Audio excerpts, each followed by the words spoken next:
Hello students, welcome to my channel MN institute. Students, आज हम पढ़ेंगे class 10th maths chapter first real number का introduction. यानी किसी भी चैप्टर को करने से पहले उसके इंट्रोडक्शन के बारे में पता होना जरूरी है। अगर हमें इंट्रोडक्शन पता होता है तो उस चैप्टर को करने में बहुत ईजी रहती है और हम उसे इजिली कर भी लेते हैं। तो सबसे पहले हम स्टार्ट करेंगे रियल नंबर इंट्रोडक्शन क्या है, यानी वास्तविक संख्या जिसे हिंदी में बोलते हैं। इससे पहले हम इसमें क्या क्या पढ़ने वाले हैं। इसमें हम पढ़ने वाले हैं father of algebra, father of geometry, Euclid division algorithm और यूक्लिड लैम्बा। ये सभी चीजें आज की वीडियो में हम पढ़ेंगे और इंट्रोडक्शन के बारे में जानेंगे। जैसे कि स्टूडेंट्स, आपको पता है कि हर एक सब्जेक्ट का एक फादर होता है, हर एक टॉपिक का एक फादर होता है। फादर इन सेंस क्या होता है कि उसने उस चीज की खोज की होती है। जैसे मैथमेटिक्स का खोज की बात करेंगे तो मैथमेटिक्स को किसने बनाया। तो सबसे पहली बात आपको पता है, जो मैथ होता है, मैथ, हम मैथ को दो हिस्से में पढ़ते हैं। एक पढ़ते हैं अलजेब्रा और एक पढ़ते हैं हम लोग जियोमेट्री। दो चीजों में हम इसको पढ़ते हैं। स्टूडेंट्स, मैथ को किसी एक ने नहीं बनाया। आपको पता है दो पार्ट में तो ये बना है। इसके अलावा इसके अंदर बहुत सारे आइडेंटिटीज हैं, बहुत सारे फॉर्मूलेज हैं जो अलग अलग मैथमेटिशियन ने बनाया। फिलहाल हम पढ़ेंगे सिर्फ मैथ्स के बारे में कि मैथ्स जब हमारे दो हिस्सों में है तो जाहिर सी बात है इसके दो फादर होंगे, यानी कि अलग अलग बनाया होगा किसी ने। तो अलजेब्रा का फादर कौन है और ज्योमेट्री का फादर कौन है। तो अलजेब्रा की अगर हम बात करते हैं तो अलजेब्रा को जिसने बनाया, जिसे फादर ऑफ अलजेब्रा कहा जाता है स्टूडेंट, उसका नाम है, उनका नाम है मोहम्मद इब्न मूसा अल ख्वारिज़मी।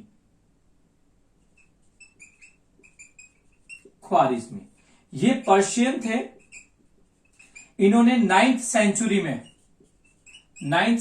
के अंदर इन्होंने इसकी खोज की थी और ये पर्शियन थे, यानी पर्शियन साइंटिस्ट थे, जिसको हम आज में बोलते हैं ईरान के नाम से जानते हैं। हम इनको जानते हैं, ठीक है। ईरान, पर्शियन यानी ईरान को ही बोला जाता है। इसका नाम है निकनेम, इसको पर्शियन भी कहा जाता है। और इन्होंने 9th सेंचुरी के अंदर अलजेब्रा की खोज की थी, ठीक है। किन्होंने की थी? मोहम्मद इब्न मूसा अल ख्वारिज़मी ने। अब बात करते हैं ज्योमेट्री कि ज्योमेट्री किसने बनाई थी, फादर ऑफ ज्योमेट्री कौन है। तो फादर ऑफ ज्योमेट्री की बात करेंगे तो फादर ऑफ ज्योमेट्री यूक्लिड है। यूक्लिड कहां के रहने वाले थे? समोस के रहने वाले थे। समोस जो है एक जगह है, एक छोटा सा आइलैंड है, बहुत छोटा सा आइलैंड है। नक्शे में आप देखोगे तो एक डॉट के बराबर है, ठीक है। बहुत छोटा सा शहर है, ठीक है। ये यहां के रहने वाले थे, जो कि हमारे टर्की के अपोजिट में है।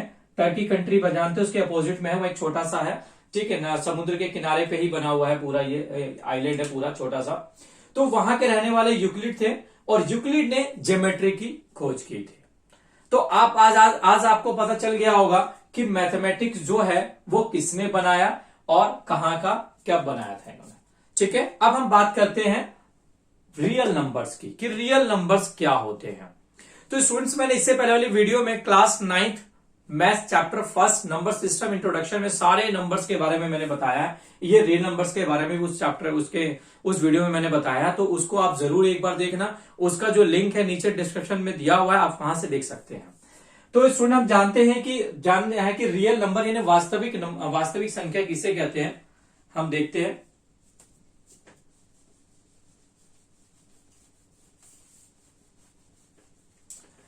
बात करते हैं रियल नंबर्स की। रियल नंबर बेटा दो हिस्सों में डिवाइड है। एक बोलते हैं रेशनल नंबर,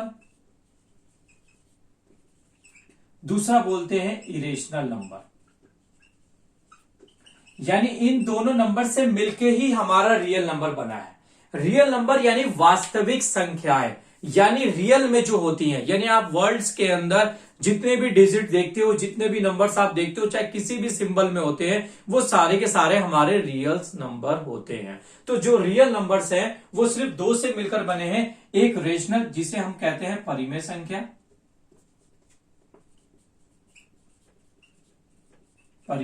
और इसको बोलते हैं अपरिमेय संख्या,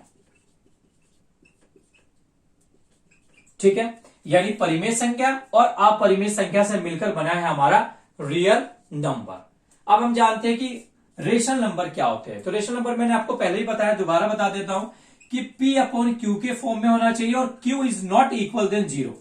यानी जिसका एक न्यूमिनेटर होना चाहिए, जिसका एक डिनोमिनेटर होना चाहिए, जिसका एक अंश होगा और उसका हर होगा। ये हिंदी मीडियम वाले स्टूडेंट्स के लिए है, अंश और हर, यानी न्यूमिनेटर एंड डिनोमिनेटर। डिनोमिनेटर कभी जीरो नहीं रखना, ठीक है। हम जीरो में डिनोमिनेटर लिखें, 0/1 तो लिख सकते हैं क्योंकि ये P/Q के फॉर्म में, और Q is not equal then 0, मतलब Q मैंने 0 नहीं रखा है। तो ये भी आपका रेशनल नंबर है। 4/5 -9/11, ये सारे हमारे रेशनल नंबर है। इनकी पहचान एक और होती है, मैं आपको बताता हूं कि आप इसके अलावा हम कैसे पहचानेंगे कि वो हमारे रेशनल नंबर है। तो उसमें क्या होता है, वो हमारा टर्मिनेटिंग होना चाहिए और वो हमारा रिपीटिंग भी होना चाहिए।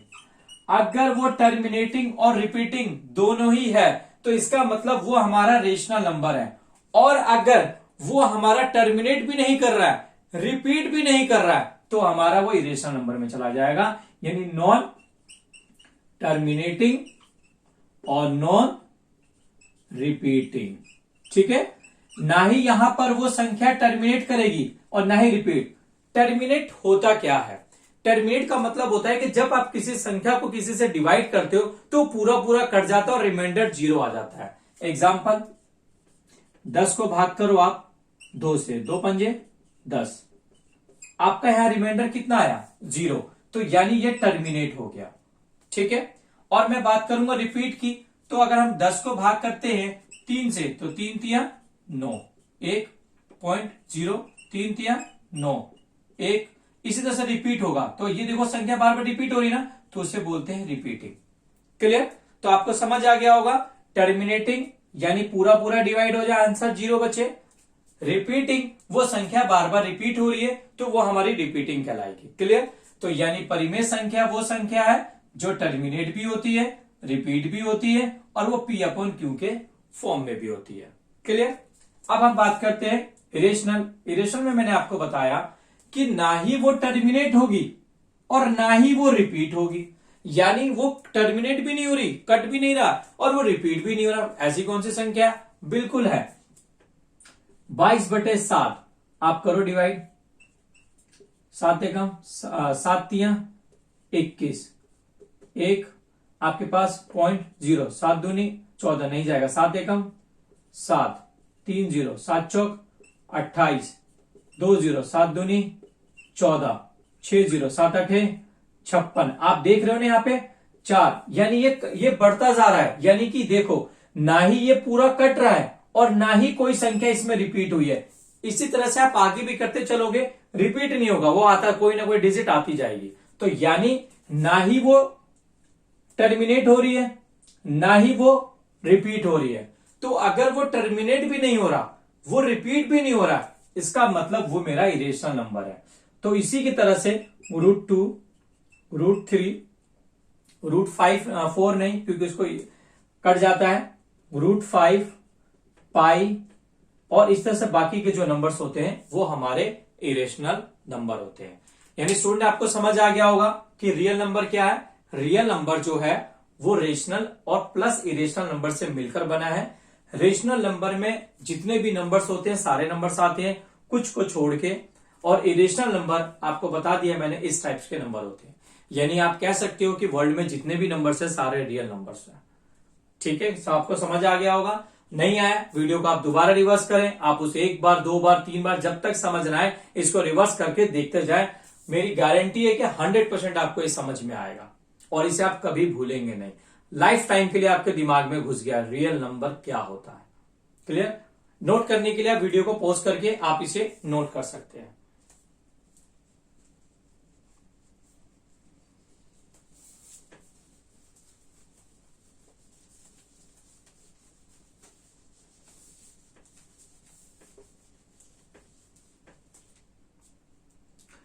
अब बात करते हैं स्टूडेंट्स, हमने देख लिया father of algebra Muhammad ibn Musa al Khwarizm, father of geometry Euclid, जो कि यहां लिखा हुआ है आप देख सकते हैं। अब हम पढ़ेंगे स्टूडेंट यूक्लिड डिवीजन एल्गोरिथम।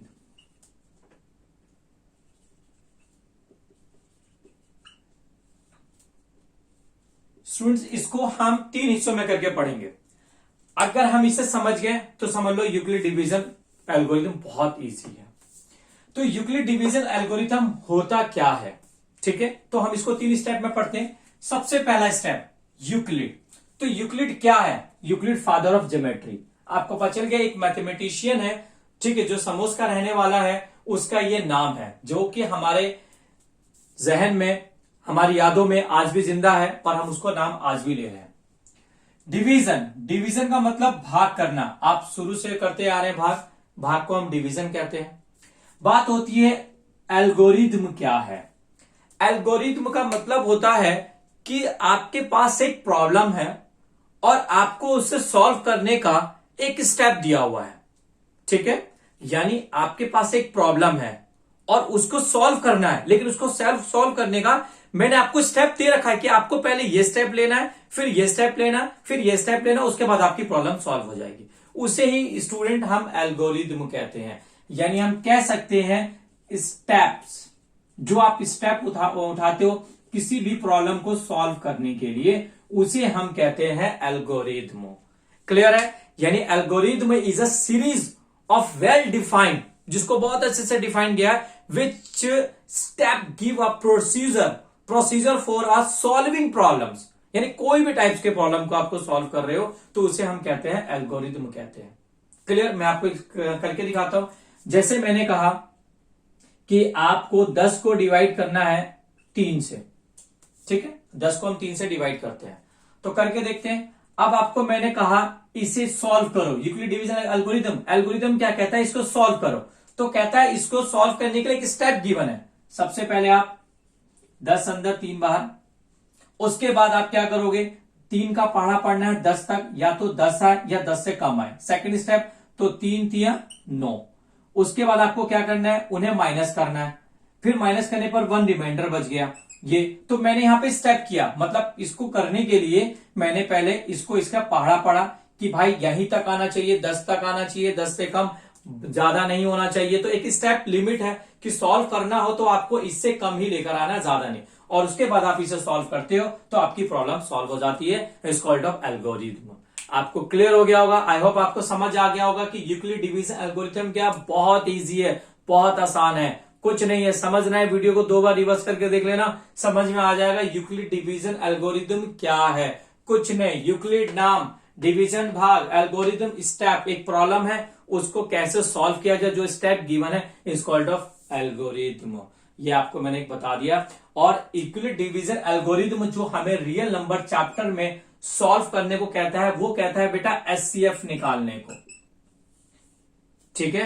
हम एक्सरसाइज 1.1 जब पढ़ेंगे हम आपको इसमें बताएंगे एचसीएफ क्या है। यानी कि जो हमारा यूक्लिड डिवीजन एल्गोरिथम है वो हमें इसके अंदर एचसीएफ निकालना सिखा रहा है, और एचसीएफ के लिए हमें स्टेप्स गिवन है, ठीक है। तो आई होप आपको ये समझ आ गया होगा, आप इसे नोट कर सकते हैं।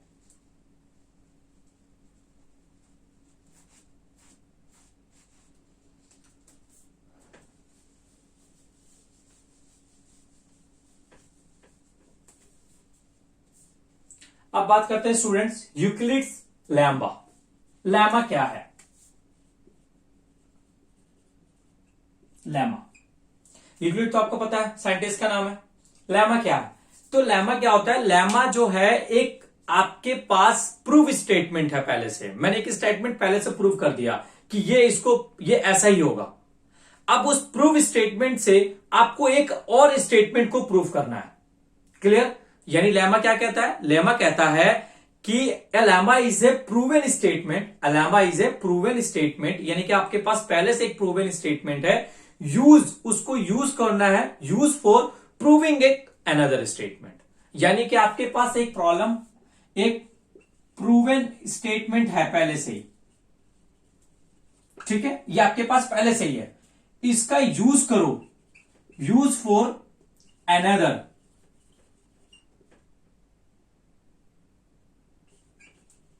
Proving statement. ठीक है, क्लियर हो गया? यानी कि एक प्रूवन स्टेटमेंट है, उसका इस्तेमाल कर रहे हो एक अलग उसको सॉल्व करने के लिए, उसे हम क्या कहते हैं? लेमा कहते हैं। जैसे मैं आपको एग्जांपल देता हूं, एक the sunrise in the east. आपको पता है सूरज पूरब से निकलता है, ये हो गया प्रूवन स्टेटमेंट। ठीक है। Example, the sun rise in the east, सूरज पूरब से निकलता है, ये प्रूवन हो गया। अब आपको इसको प्रूव करना है, यूज करो इसको दूसरे वे में, तो the sun set in the west. आपको पता है कि अगर पूरब से निकलता है तो पश्चिम में छुपता है, तो दोनों हो गया ना, यानी कि सूरज निकलता पूरब से लेकिन छुपता पश्चिम में। तो यानी कि proven statement the sun rise in the east, और another proving statement the sun set in the west. समझ में आ गया? तो ये क्लियर हो गया, आपको स्टेटमेंट समझ में आ गया, ठीक है। आई होप आपको समझ आ गया होगा। ये सारी चीजें मैंने जो आपको बताई हैं, समझना है, वीडियो को एक दो बार रिवर्स करके देख लेना, आपको समझ में आ जाएगा। और अगर आपको वीडियो अच्छी लगी है तो हमारे वीडियो को लाइक जरूर करें। आप लाइक करते हैं तो हमें पता चल जाता है कि हाँ, आप हमारी वीडियो देख रहे हैं और आपको पसंद आ रही है, और फिर हम और भी वीडियोस बनाते हैं आपके लिए। और हमारे चैनल को सब्सक्राइब कर दीजिए। सब्सक्राइब करेंगे तो सब्सक्राइब करने से ये होता है कि हम जब भी कोई नई वीडियो अपलोड करते हैं उसकी नोटिफिकेशन आप तक पहुंच जाती है और आपकी स्टडी कंटिन्यूस बनी रहती है। तो थैंक्स फॉर वॉचिंग, हमारे साथ जुड़े रहें और हमारे वीडियो को ज्यादा से ज्यादा अपने दोस्तों को शेयर करें। Thanks for watching.